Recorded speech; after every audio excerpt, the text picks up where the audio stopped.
Welcome to coreRoss Theorises. Today we are looking at Rainbow Six Siege and specifically one of the characters in the game, and that is Bandit.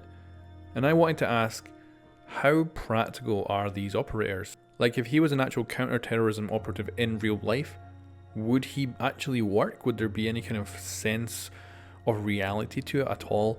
Or would it be completely stupid? Would it be just a really bad idea? So let's have a look at Bandit and figure out if he would actually be practical. So first of all, what he's wearing and what he's got for a loadout is all very sensible. Sensible weapons, sensible tactical gear.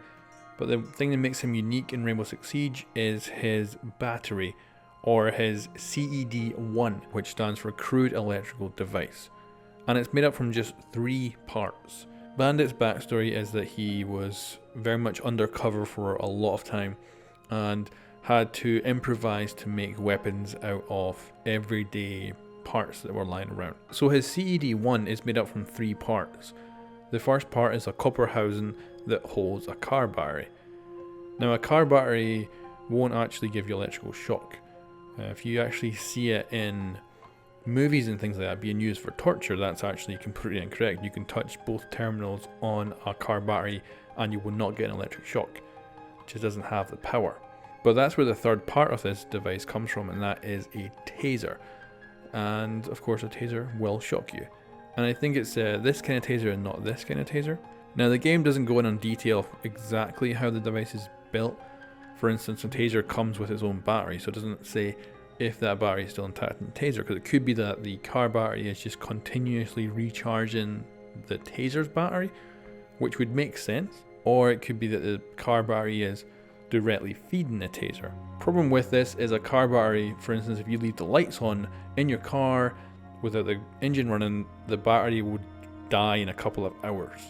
So having something giving out high voltage probably isn't going to last very long. And that kind of makes sense for the game because each round is 3 to 4 minutes. So your car battery probably could last long enough doing what it's doing. So we do know now how the CED-1 is built and how it works. So let's talk about it in practical terms. In reality, would it work for counter-terrorism? So of course its main job is to shock people or devices. So let's talk about that. There's a few different ways to use it in the game that you could conceivably do in reality as well. So first of all, we actually have the ability to put down a bundle of barbed wire, and then we can connect the barbed wire to the battery, and that electrifies the barbed wire. And I would say this is probably the closest to something like an electric fence. And I'm guessing the taser gives off a pulse of electricity every couple of seconds. And that would kind of match up to what we see in the game. And that would also prolong its life, which would make sense. So actually thinking about that seems reasonable. Like, as long as you didn't have that barbed wire connecting up to other conductive parts of a building, maybe that would work. And you'd maybe have a nice controllable area that is electrified. The bad thing about it would be that it would also hurt your teammates. But Bandit is a defensive operator, so he's made for protecting an asset or a location. So this device totally works for that. You just have to tell your teammates not to go over there, like, you know, which is reasonable because you might have a certain entry point that you know you're not going to go past, but you want to defend it. You want to make people get through there slower, so it might work. And of course, anyone touching that barbed wire would get a shock similar to that of a taser. And that would certainly either incapacitate them or at least slow them down, which is, of course, very good. That is surprisingly practical in the real world. Now, you can also electrify an entire wall panel. This, I think, may be a little bit less likely because you're probably going to have a lot less power getting through it. But I guess it could still work. But I feel like this one's probably less realistic. And of course, what we see getting built in a game, the actual metal paneled wall to reinforce it, probably couldn't be easily done in an actual real situation. Now, the other use for the battery is to destroy things. Now, this specifically comes down to things like gadgets. So drones that could drive in and actually find your location, the drones can be killed by the electric charge. And also explosive charges can be neutralized by the electric charge as well. Things like breaching charges, nitrous cells, things like that. Whereas In reality, modern explosives like say a C4 can't be detonated by electrical charge. It needs an actual detonator, otherwise it's completely and utterly safe. So trying to detonate that with an electric charge isn't going to happen, and even a detonator itself is very well protected that it probably wouldn't get set off by a straight electrical charge as well. So modern day explosives are probably completely impervious to this. However, anything like an improvised explosive device, something like a nitrous cell, certainly could be detonated with this battery.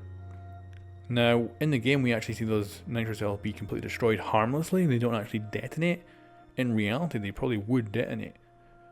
But when it comes to stopping breaching charges and things like that, things that are modern technology, I don't think that would actually work.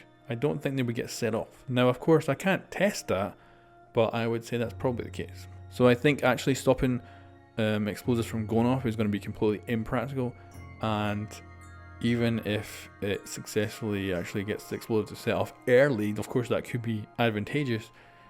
If you're trying to protect an entry point and the explosive still goes off, that would probably be a bad thing. So let's move on to the conclusion. So we've seen how the battery is made, what the component parts are.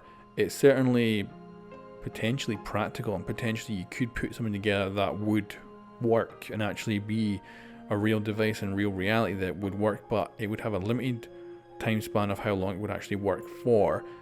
Bandit, who works for Rainbow Six, certainly doesn't need to go around coupling things up from what he can get his hands on. He's in an actual anti-terrorist organization, so he's going to have access to funding, really good technology.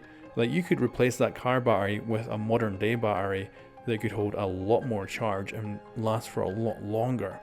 And of course he could replace that taser with an actual custom made piece of electronics that would probably be able to work really well to send out the right kind of charge when he wants. So the practicalness of this operator I don't think is really high. Like for asset protection, like protecting a hostage or something like that, it's probably not very practical. For location protection though, I could see this device being hooked up to something like barbed wire to create kind of an improvised electric fence, and that makes a lot of sense. That actually works. Like, if you're trying to protect a location, like, you know, the terrorists are coming to a certain location to get something, you could then protect that with improvised electric fences in order to slow down their approach. That does actually make a lot of sense. Now, I think if you did make a CED one out of modern day tech, this could be feasible as an actual thing you could use in a counterterrorism reality. Now, the thing is, you don't really spend a lot of time in counterterrorism actually defending a location so much like that. It's really not the way terrorism these days actually works, but there is definitely merit to his battery. It could be definitely used as an electric fence, and you know what? That actually gives him a little bit of practical use in the real world. So guys, tell me what you think in the comments below. This is of course me just theorizing about something that is completely fictional, but I really like doing that. So thanks for watching. I will catch you next time.